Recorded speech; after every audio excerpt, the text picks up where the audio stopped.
Di tengah geliat pembangunan infrastruktur transportasi nasional, pemerintah menghadirkan terobosan baru yang menyentuh langsung denyut kehidupan rakyat kecil.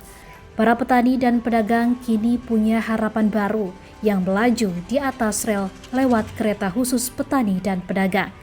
Bukan sekadar rangkaian besi, kereta khusus ini menjadi alur kehidupan baru yang menghubungkan hasil bumi dari desa ke pasar dengan lebih cepat, murah, dan efisien.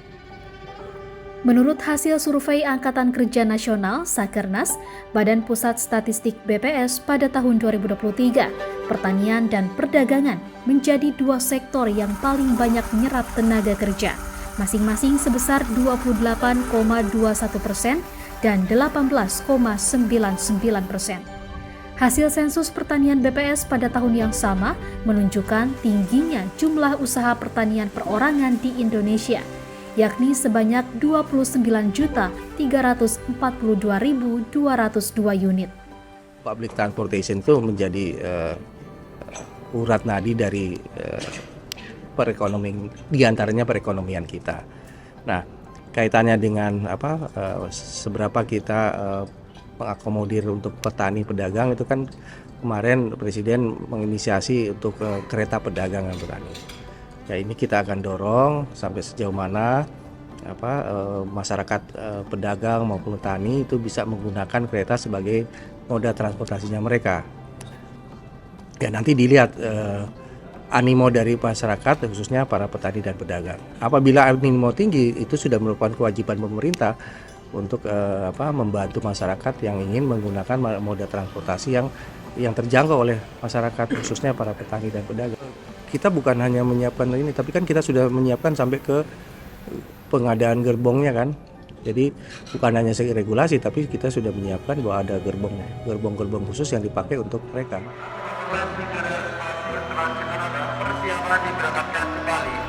Lebih dari sekadar alat transportasi, kehadiran kereta ini adalah komitmen untuk menekan disparitas harga antara desa dan kota. Inisiatif ini menjadi langkah strategis dalam memperkuat ketahanan pangan nasional sekaligus mengangkat kesejahteraan para pelaku usaha kecil. Inspirasinya itu adalah kita melihat bahwa kegiatan ekonomi di kalangan bawah, di mana kita melihat ada UMKM di sana, kemudian ada pedagang-pedagang kecil, kemudian ada petani-petani juga yang bawa hasil pertaniannya. Nah, kita melihat satu adalah mereka ini kan cukup reguler, jadi setiap pagi mereka berangkat dari rumah mereka ke tempat jualan, kemudian setelah jualannya laku, sore mereka balik. Jadi patternnya itu begitu. Yang kedua adalah dari besarnya, dari size-nya, dari barang dagangan atau dari produk yang dia bawa. Jadi biasanya itu mereka bawa 2-3 koli gitu ya. Nah, yang ketiga adalah dari cost yang mereka keluarkan. Nah, selama ini mereka itu tidak terkonsolidasi. Jadi mereka itu ke tempat dagangnya, boleh dibilang perorangan. Nah, bagaimana idenya itu adalah kita kumpulkan mereka, kita bawa dari satu titik, satu stasiun gitu ya, kita bawa dia ke Rangkas Bitung untuk jualan. Disitulah kita mulai memikirkan bahwa kita juga harus melihat bukan hanya memindahkan orangnya, tapi memindahkan orang berserta dengan produk dagangnya atau komoditas dagang. Kehadiran kereta petani dan pedagang diproyeksikan mampu menekan biaya distribusi hasil panen dari rumah atau tempat produksi ke pasar-pasar. Biasanya, biaya distribusi hasil panen ke pasar bisa mencapai 30 hingga 40% dari biaya produksi. Karena itu, petani harus mematok tinggi harga jual hasil panen agar dapat menutupi biaya produksi sekaligus meraup untung. Kalau saya dengar itu bisa 30%, bisa 40%. Jadi kalau misalnya mereka bawa komoditasnya itu pisang ya, atau hasil pertanian gitu kan, mereka kan harus markupnya, harus untungnya cukup banyak. Padahal net profitnya yang mereka kejar sedikit, jadi habisnya itu adalah di cost-nya. Nah, dengan adanya kereta petani pedagang ini, kita hanya ngecas 3.000 rupiah Pada tahap awal, jalur lintas Rangkas Bitung Merak menjadi fokus pengoperasian kereta petani dan pedagang. Pemilihan jalur ini bukan tanpa alasan. Berdasarkan hasil sensus pertanian BPS Provinsi Banten pada tahun 2023, jumlah usaha pertanian perorangan UTP provinsi tersebut berjumlah 609.226 unit, dengan 10 komoditas yang paling banyak diusahakan meliputi padi sawah hibrida, kelapa, ayam kampung, sengon, melinjo, pisang, mahoni, cengkeh, durian, dan petai. UTP terbanyak berada di Kabupaten Lebak dengan jumlah 212.650 unit, lalu Kabupaten Pandeglang sebanyak 142.716 unit, kemudian Kabupaten Serang 123.090 unit. Ini kan baru kita luncurkan di wilayah Banten. Ya, kita lihat dulu efek ekonominya deh, which is trennya itu positif. Nanti berikutnya kita akan luncurkan di Jawa Barat, ya, di selatannya Jawa Barat, di Tasikmalaya, kemudian di Garut dan kawan-kawannya lah. Kemudian nanti kita akan luncurkan juga di Jawa Barat utaranya, di daerah Cirebon situ. Dan kemudian nanti Jawa Tengah juga, kemudian Jawa Timur juga. Nah, kita berharap ketika nanti layanan ini akan masif, maka impact dari ekonomi rakyat kecil ini atau pedagang kecil ini itu akan signifikan ke depan.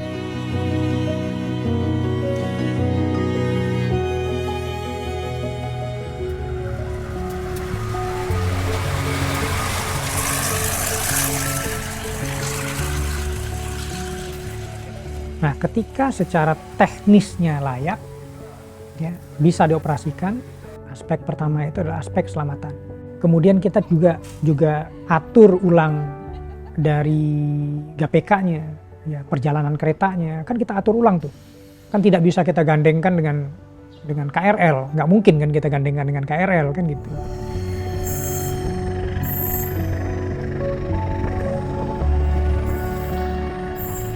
Hadirnya kereta khusus petani dan pedagang menjadi babak baru dalam upaya mendukung pergerakan ekonomi rakyat.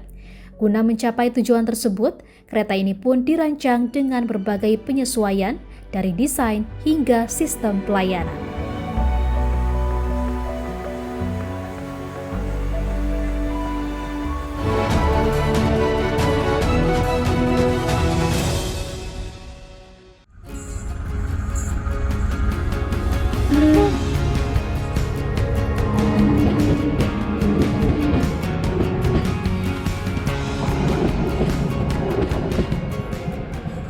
Berbagai inovasi dan keunggulan hadir lewat kereta khusus petani pedagang.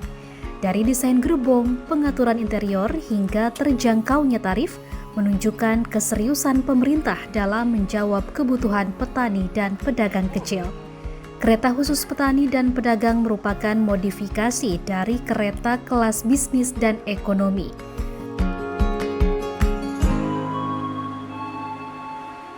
Sesuai dengan judulnya ya, kereta petani dan pedagang. Maka sebenarnya yang kita mau usung, mau kita gambarkan adalah bagaimana kita bisa menggambarkan semangat ekonomi dari masyarakat Indonesia, masyarakat kita. Sehingga ini benar-benar harapannya bisa memberikan inspirasi kepada petani dan pedagang kita, saudara-saudara kita itu untuk bisa memanfaatkan jasa yang kita siapkan ini. Desain interior kereta petani dan pedagang dirancang untuk memudahkan mobilitas penggunanya. Dalam satu gerbong terdapat sebanyak 73 tempat duduk yang diposisikan sejajar dengan dinding kereta bagian sisi kiri dan kanan. Posisi tempat duduk seperti ini memungkinkan para petani dan pedagang dapat meletakkan barang bawaan di depan mereka dengan aman.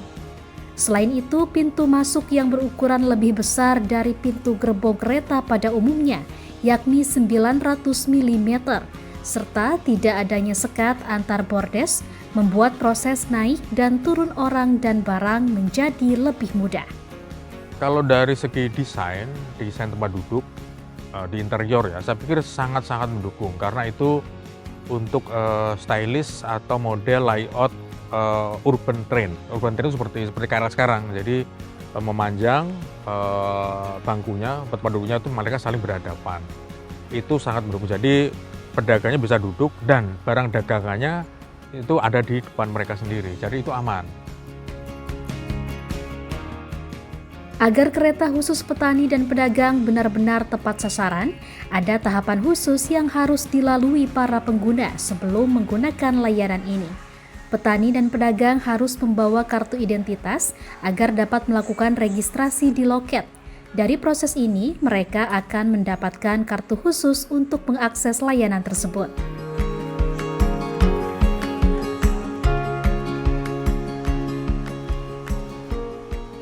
Dan kita juga yang pasti mendata petani dan pedagang ini kan gitu, sehingga kita pastikan, kita yakinkan bahwa mereka yang akan menjadi pengguna kereta petani dan pedagang ini adalah memang benar-benar petani dan pedagang yang bertujuan untuk menjajakan dagangannya. Kita lakukan dengan melakukan pendataan kepada mereka kan gitu. Kita berikan kartu sehingga mereka benar-benar terjamin bahwa mereka itu adalah pedagang dan petani yang kita harapkan. Sejak resmi beroperasi pada Desember 2025, sudah ada 2 kereta khusus petani dan pedagang dengan 14 perjalanan, meliputi 7 keberangkatan dari Merak dan 7 keberangkatan dari Rangkas Bitung. Agar perjalanan kereta khusus petani dan pedagang tetap nyaman dan aman, sejumlah aturan diterapkan. Misalnya, setiap penumpang hanya boleh membawa maksimal 2 barang kemasan terpisah atau koli dengan ukuran maksimal 100 cm x 40 cm x 30 cm per koli. Penumpang tentu saja tidak diperbolehkan membawa barang berbau menyengat, hewan ternak, barang mudah terbakar, dan senjata tajam atau senjata api. Sama seperti kereta penumpang yang lain, ada boarding. Proses boarding yang kita lakukan dan milik kita melakukan pengawasan barang apa yang mereka bawa, apa yang mereka akan bawa ke Jakarta. Kemudian yang kedua, pengawasan kita lakukan ketika di kereta. Di kereta juga sama, kita bantu untuk ditata, diatur agar tidak mengganggu kenyamanan yang lain kan gitu ya. Kemudian juga kita lakukan penambahan tenaga pengamanan, tenaga pelayanan untuk membantu mereka di dalam meletakkan barang-barang dagangan mereka sehingga lebih bisa mudah untuk didistribusikan dan mudah dibawa keluar masuk kereta.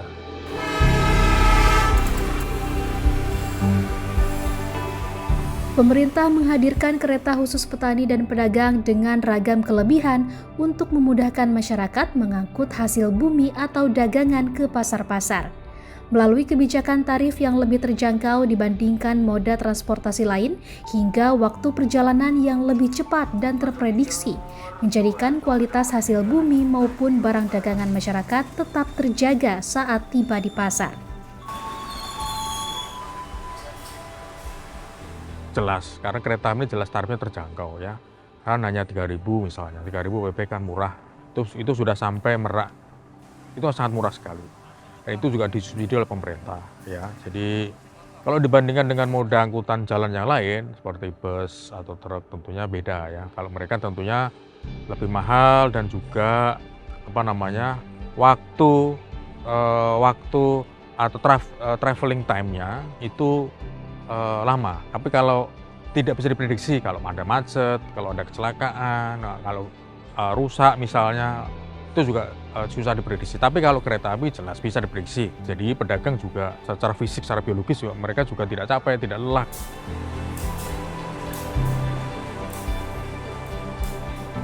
Melalui keunggulan itulah keberadaan kereta khusus petani dan pedagang mendapatkan sambutan baik.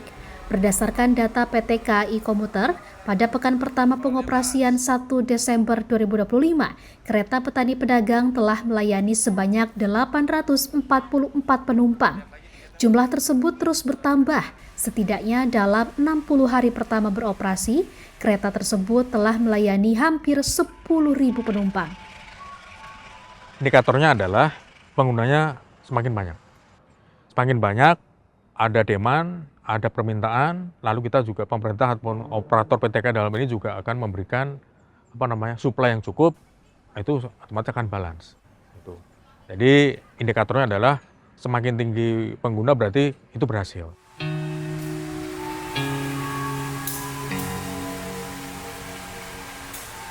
Kita pengen menangkap experience apa sih yang diharapkan oleh masyarakat ya, pedagang dan petani tersebut kan gitu ya.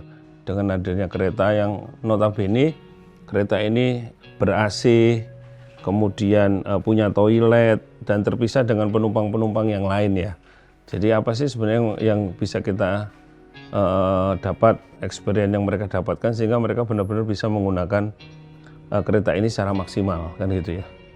Terus juga kita terus akan berupaya untuk bersosialisasi dengan masyarakat, dengan pemerintah daerah agar terus bisa meningkatkan jumlah petani pedagang yang menggunakan kereta ini kan gitu. Kehadiran kereta petani dan pedagang bukan hanya sekadar konsep, melainkan solusi yang manfaatnya telah dirasakan oleh mereka, para petani dan pedagang kecil yang setiap hari mesti mengais rezeki di sudut-sudut pasar.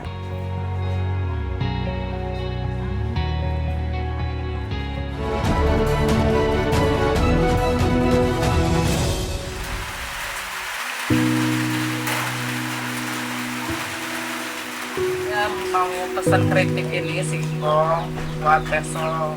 Ya, jadi subuh tuh ya harus udah ada beres. Orang-orang memanggilnya Mak Yati. Ia adalah satu dari puluhan warga Kecamatan Cikesal, Kabupaten Serang yang menggantungkan hidup dengan berjualan.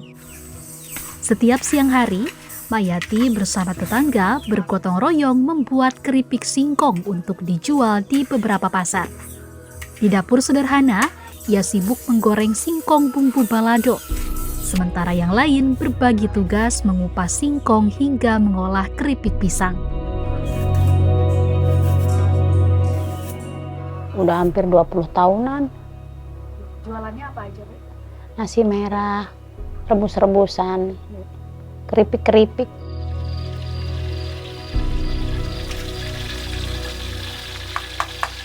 Kesibukan Mak Yati berlanjut pada dini hari. Sekitar pukul 2 pagi, ia dan suami menyiapkan 70 porsi menu sarapan. Mak Yati memasak nasi putih, nasi merah hingga aneka lauk pauk. Sementara sang suami membantu mengemas makanan yang telah matang. Tepat pukul 5 pagi, usai menunaikan salat subuh, Mak Yati bergegas menuju stasiun Cikesal yang tak jauh dari rumahnya.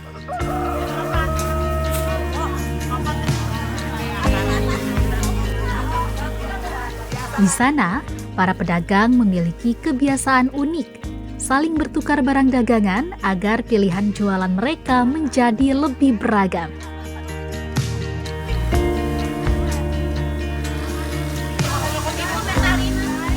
Mak Yati kemudian menanti kereta pertama menuju stasiun Cilegon yang berangkat pukul 6 pagi.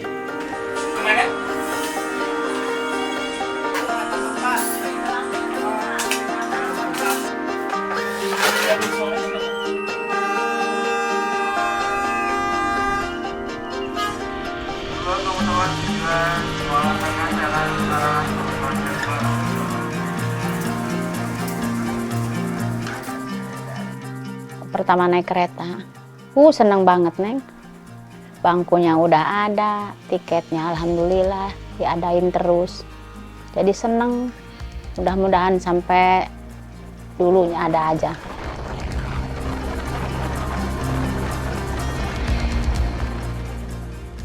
Setibanya di stasiun Cilegon, Mak Yati melanjutkan perjalanan singkat dengan ojek atau angkutan umum menuju Pasar Kranggot. Rutinitas ini telah ia jalani selama lebih dari 20 tahun.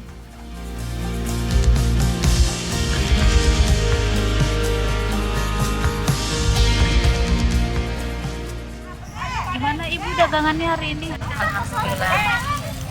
Tadi dari rumah bawa berapa ini Bu? Berapa bungkus? 70 kan. 70. Sekarang udah dikurangi. Kalau 100 ya habis sih sampai jam 9. Cuman tadinya takut hujan. Alhamdulillah cepet ya Bu ya. Iya, Mau kalau habis nggak hujan mah cepet jam. itu baluk-baluk mau pulang habis pada belanja. Masih mah.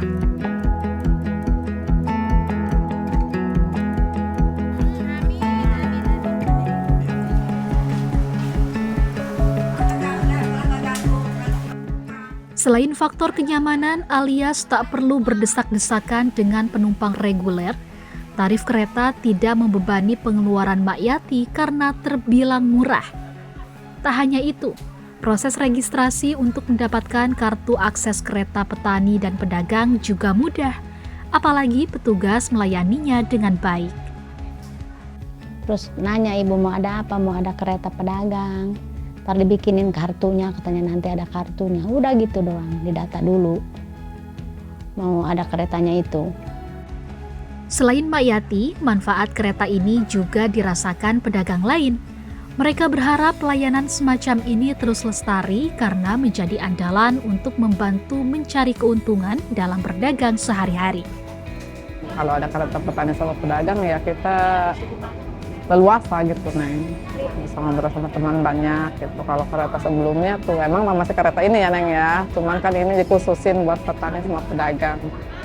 Neng kok besok-besok kalau ikut sama penumpang mah ini mah enak, mantap kok, udah nyaman sekali ada kereta ini. Luar biasa Neng, bagus. Para pedagang juga berharap rute kereta diperpanjang hingga ke ibu kota dan wilayah lain agar mampu menjangkau lebih banyak rakyat kecil di seluruh pelosok negeri. Atau ibu sih mau ditambah gitu waktunya keretanya. Ya ngomongnya mah ke situ dia mau ditambah. Mau ada kereta lagi kayak ke Jakarta. Kalau pengen mah ya itu jangan ada transit-transit.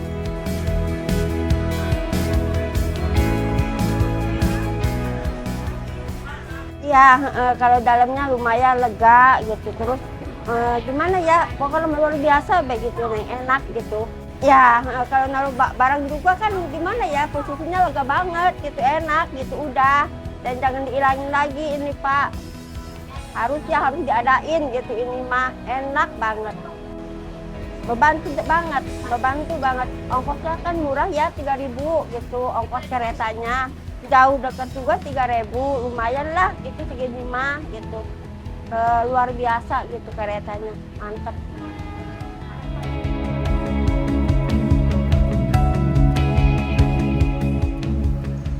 Kebahagiaan yang terpancar dari para penumpang ini memberi arti bahwa kereta khusus petani dan pedagang merupakan hal yang mereka impikan sejak lama. Kereta ini menjadi wujud nyata hadirnya negara dalam menciptakan inovasi transportasi publik yang semakin inklusif, sekaligus mendukung ekonomi rakyat di atas rel panjang atas nama keadilan.